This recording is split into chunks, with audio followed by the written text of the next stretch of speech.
Good morning, boys and girls. Today is Tuesday, May 5th, 2020 or 2020.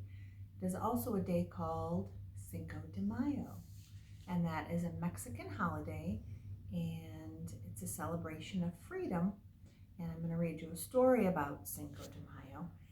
Cinco de Mayo is a Mexican holiday, and the funny thing is, today is also Tuesday, Taco Tuesday. So you can celebrate Cinco de Mayo and have tacos for dinner. All right, so this is a story called Cinco de Mayo. It's by Mary Dodson Wade, and it's nonfiction, which means it gives us real facts and information about a topic, and there are photographs. Very colorful. Here's our title page, Cinco de Mayo. Cinco de Mayo, it is time to party. Wearing some fancy clothes there. Parades go down the street. Mariachi bands play music. Dancers move their feet to the fast music. Wow, very colorful dresses.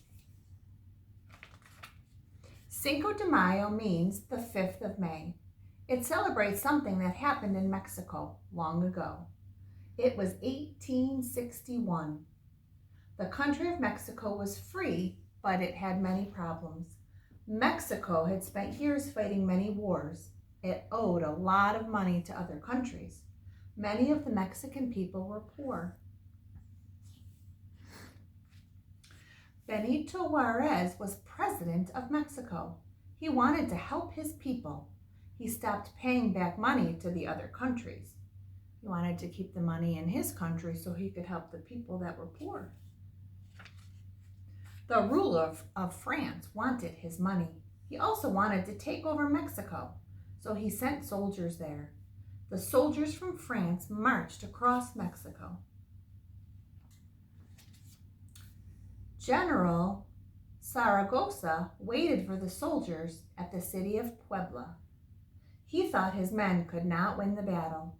The French soldiers had better weapons. They had a much bigger army, too. General Zaragoza had a plan.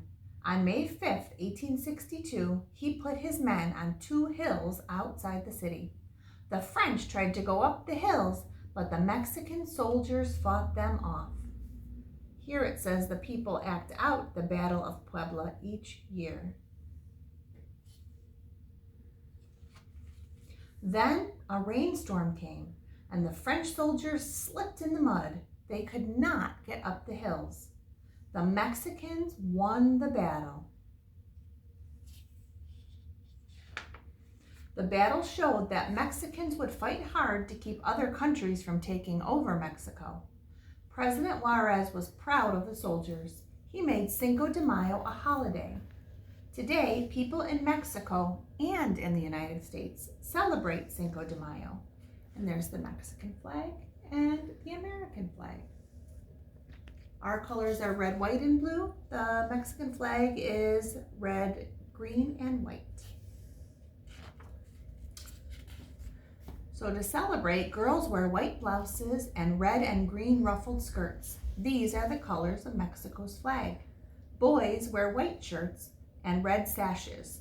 It's kind of like a belt from their waist. Sometimes they wear big hats called sombreros. On Cinco de Mayo, families go to carnivals and festivals. They watch people perform in shows. Very cool costumes. Their Cinco de Mayo is kind of like our 4th of July. Children break piñatas and goodies fall to the floor. So a piñata is a big object, and it can be all sorts of different shapes and sizes, and inside is usually candy and little toys and trinkets. And you take turns hitting the piñata until it breaks apart and all of the goodies fall to the ground, and then the kids can get them. There is lots of fun and good food. Here they're selling some Mexican food, tacos. Cinco de Mayo is a day to remember an important victory, that means a win, for Mexico. It is a day of pride. And these are words that we talked about: battle, carnival, festival, mariachi band, parade, piñata, president, and sombrero. So that was a very important day for Mexico. And sounds like a lot of fun too, to have a celebration like that and wear all of these nice clothes and dance and have parades and rides and good food. I also sent a link, boys and girls, to Brain Pop Jr. because there is a small video on Brain Pop Jr. on Mexico. So you'll find out some other facts about Mexico, and you'll get to see that they have great celebrations and good culture and good food. Now, I also gave your moms and dads an idea that if you watch the Brain Pop video and you listen to my story, in your writing journals, you could write a sentence about something that you learned about Mexico or Cinco de Mayo, and then draw a picture of it. So I'm going to do that for you. I'm going to write a sentence, and then I'm going to draw a little picture to go with it, because when we illustrate our sentence, we want to make sure that it matches, right? So whatever our sentence is about, our picture needs to be about that as well. So I am going to pick out a black marker, and I'm going to write a sentence. And when we start a sentence, we need to start with an uppercase letter, and we need to make sure that we leave a space between our words so they don't all stick together and it looks like one big word. So I think the sentence that I'm going to write is: the colors of the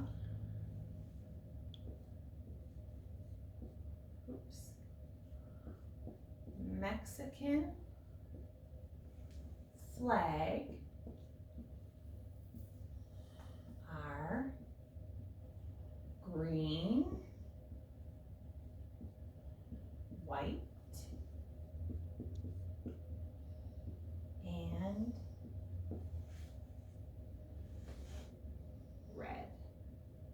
I'm going to end my sentence with a period because it's a statement. I'm telling something.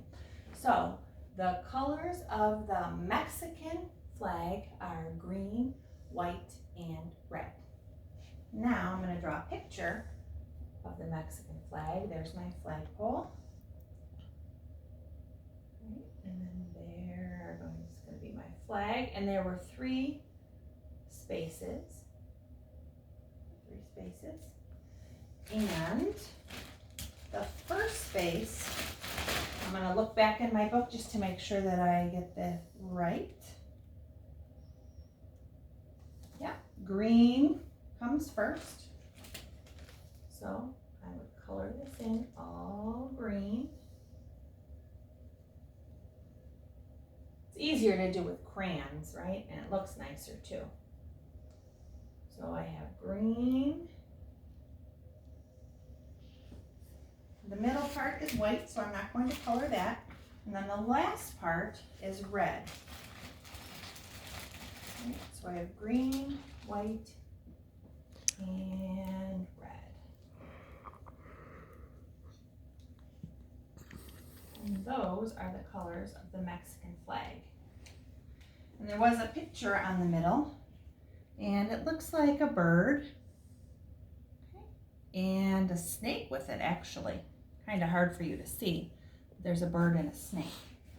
Now, Mrs. Puma's not very artistic, so I'm just going to leave the middle part white because it is white. So there's my sentence and there's my picture. I was thinking about writing a sentence about all the beautiful dresses the girls wear, because that would have been a fun one to draw. But that could be a second sentence if I wanted to add another one. So, today is Cinco de Mayo. Today is May 5th, Taco Tuesday, and I hope you enjoyed the story, and I hope you get to watch the Brain Pop video. And if someone in your family wants to take a picture of your sentence and your picture and send it to me, I would love to see it. Okay, until tomorrow, boys and girls, have a good day. Miss you. See you.